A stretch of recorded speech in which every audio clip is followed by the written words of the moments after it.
Hello everybody, welcome to Gregsbeerreviews. Let's go see what's in the fridge today.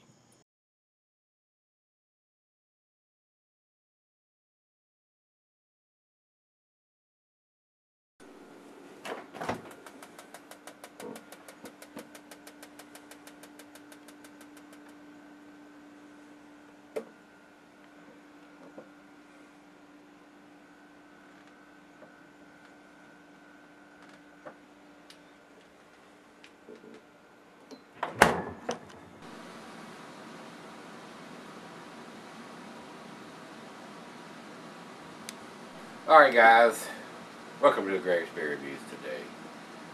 Not looking for a whole lot out of this beer. This is Red Horse, done by San Miguel, and they're out of the Philippines. This is imported into the United States from the Philippines. This is a malt liquor. This comes in at 7%, I think that's what it says here. 7% alcohol by volume. This is for the people that drink Colt 45 and all those malt liquors here in the U.S. When you go over to the Philippines, I guess that's if you like that rice, corn, and adjunct type of lager and a 7% beer, that's what you can drink while you're over there. I don't know what the distribution is on this beer, if it's available widely in the United States. I'm pretty sure somebody sent me this beer. I'm not exactly sure who, but it's 7%. It's not going to go bad quickly, but I got a feeling it's going to have a big, grassy, grainy, corny, adjunct lager taste. So for all you malt liquor drinkers out there, this one is for you. Commercial description on this beer says, experience the distinctive full flavor taste and extra satisfying strength of a world-class premium beer. Says who? Here it says 6.9%, but it's got 7% on the bottle. It doesn't have an ABV listed here. That is the only commercial description I have. I don't have an IBU on this beer. Food pairing for this beer.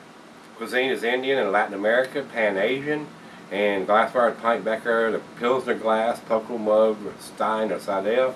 I'm going to use a pint glass for this. Not recommended for extended cellaring, so I wouldn't cellar this beer if you can get your hands on it, or if you're in the Philippines.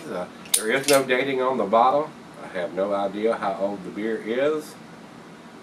Another reason to get it out of the damn refrigerator and get it in the glass and see what we got. Nice cap on it. I mean, I'll probably end up putting that on the green fridge. Not a big hiss. Very light hiss out of the bottle. Into the glass.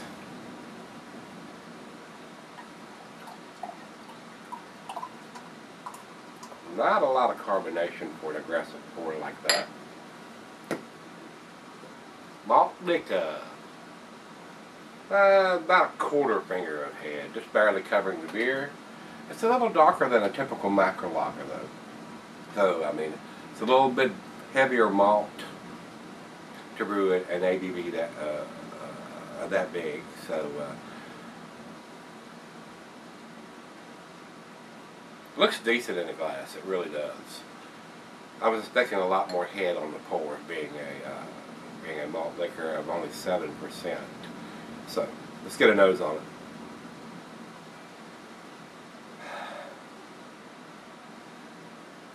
The typical, got a very sweet smell, a little grassy, a little grainy, slightly on the skunky side, to be honest with you.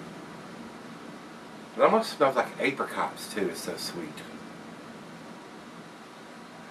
Very sweet smelling beer.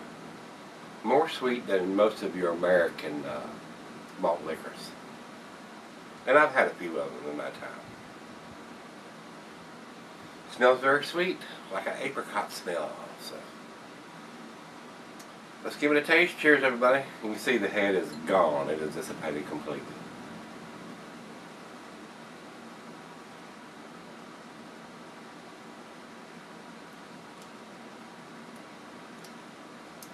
It's not bad. Very sweet. A little bit of maltiness, kind of grating. Not a lot like a Pilsner though. It is overly sweet to me.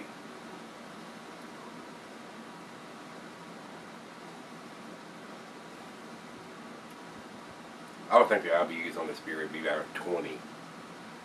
Not bitter whatsoever.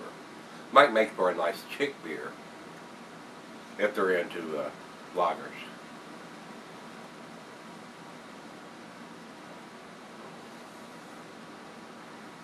It's very thin, kind of watery, but it's not as bad as I was really expecting it to be.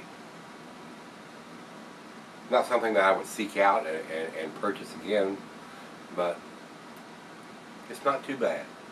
If I was in the Philippines and couldn't get any good craft beers, I would consider drinking this.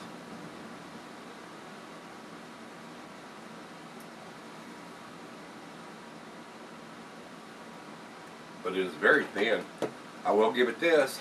I'm not getting that 7% alcohol. So it's a very well made beer as far as that aspect goes. But it is super sweet. Very bland to me after drinking ales and stouts and stuff for the last 4 years. Not a bad lawnmower beer if this was ice cold. Now, like I said, I don't know what this costs in the United States, but it is super sweet, more so than any macro lagers is going to be. But on the other hand, I mean, it's a very well made beer because I'm not getting any of that alcohol taste. So it's really not that bad. I mean, it's not as bad as I was expecting, guys. So with that being said, I'm going to take it and let her taste this, and I'm not going to let it warm up very much because I don't like my lagers or pilsners warm. I mean, it just tastes like doo-doo to me. I like them kind of cold, and actually this is out of the fridge and it's not cold enough. When I drink a beer like this, I want it about 33 degrees when you pour it in the glass. It's got ice chunks in there. For your typical lawnmower beer, that's the way I like it. I mean, a little bit of slush in the top of it, just enough in there that it's not frozen, but you know it's an ice cold beverage. So I'll be right back, and we'll see where this one ends up, guys. Stick around. All right, guys, I'm back. I got just a little left here. The other half didn't care for it at all. A lot of rice, a lot of corn, a lot of sweet malt adjuncts, a little grassy, a little grainy, a little skunky. Not pleasant, really. It's not awful beer. I mean, it's not a drain pour or anything like that. For an American style adjunct malt liquor, it is what it is, guys. Not my cup of tea, not my style of beer, not something I would seek out. And like I said, if I was in the Philippines and I could buy something better, I would. But if it was the only thing, I was on a deserted island, it's the only thing that you could get, I would drink it. So, with that being said, it's not overly tasty. That's it. That's the best way I can describe it. Definitely not my style of beer, guys. So let's do the final chug here.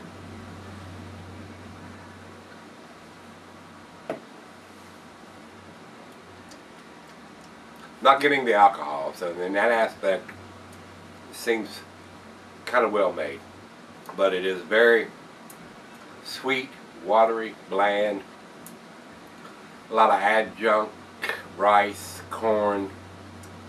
Very typical of the American macro lager. This is just a little sweeter than what you're going to get from a Bud Miller or a Coors, or even some of the malt liquors like Colt 45 Irene and stuff like that. They have a little more bitterness in there to balance out the malt. This is definitely overly sweet. Tastes like apricots to me, as a matter of fact. I mean, it's got a very sweet, fruity taste to it to go along with that skunkiness in there. And it's not overly skunky. It's not like a Heineken or a Lowenbrau or something like that. But it is what it is, guys. Not super impressed with this. Guys, as far as I'm concerned, this is a C beer. It's a very average beer. I'm going to give it to C, which is a 4 in my scale. Kind of average, kind of plain, not worth seeking out in my opinion. So, with that being said, let's go see what everybody else thinks. We'll go over to Beer Advocate. Beer Advocate is a 62 in the rapport range. And you got to remember, all these ratings are from basically craft beer reviewers, and everybody that's had this beer is probably not going to be impressed unless you're a malt liquor drinker every day, and that's all you drink. You're not going to be blown away by this beer. And even if you do drink it every day, you're probably still not going to be blown away by this beer. Over to Rate Beer. Rate Beer says, ooh, 2 overall and 44 in the style. So it has a decent, I ain't going to say decent, it has a better style number than it does overall number. So a 4 may be generous in this. But like I said, it was drinkable. It was okay. Glad I got to try it. To me, it was definitely oversweet, very thin, very watery, kind of bland, a little skunky. Adjunct, rice, corn. Not my cup of tea, guys. Not my cup of tea. So every now and then you got to take a grain of salt with a cup of sugar, and this is what this is. This is not something that I would seek out again, but I'm glad I got to try it to say I've had it. So that being said, if you've had the Red Horse Malt Liquor from the Philippines, San Miguel, from Manila, Metro Manila, Philippines, let me know what you think. And I know we're going to have a better beer tomorrow, guys. Let's take that walk tomorrow, see what's in the fridge. See you then.